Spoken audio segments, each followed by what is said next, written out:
My dear friends in Christ, the reading of the Passion this morning from the Matthew, the imagery is very simple and yet very brutal. It is that of a human being taunted and tortured by other human beings, that of great suffering which human beings choose to inflict on others, like we do with abortion, euthanasia. But this time, the victim of human cruelty was so much more than a human. Christ, the Son of God, the Creator of all that is good in human nature, freely took on himself all that is evil in the world. And that is the mystery.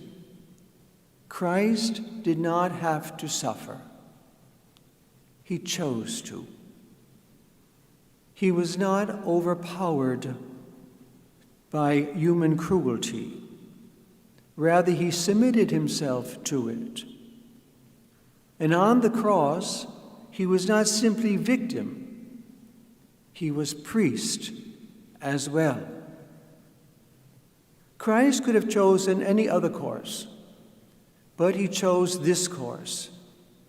And he had done so centuries before the time of Calvary. It is as though the crucifixion were really only one series of events that had been set into reality. But as his people, the people whom he would redeem and remove no matter what, it was through the crucifixion which he had to go through. And had he chosen otherwise, had he chosen not to be the priest victim, not to endure the worst that all creatures could do to him, then he would have still been God. But we wouldn't have been God's people. Why? What is there about the bond, the relationship between God and humanity that can twist the patience and faithfulness of Christ into a sentence of death? Again, Matthew's answer is very, very simple and direct. It is sin. Christ's faithfulness led to Calvary because he was alone in that faithfulness. The evil of sin then is seen not only in the torture that Christ endured, but in the fact that he endured it alone. And is that abandonment of Christ, the faithlessness of even those who profess to follow him, his apostles, those followers who simply became the crowd. That is the true revelation of sin of humankind.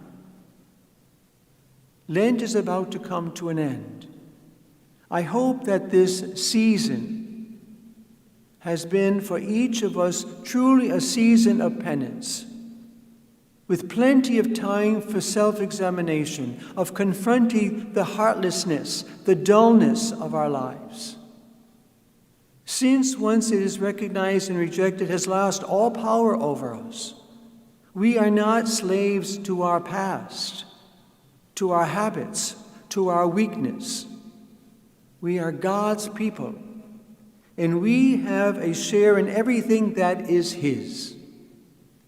And just as surely as we have again and again taken part in his crucifixion, so shall we always, as often as we choose to do so, take part in his rising again. Amen.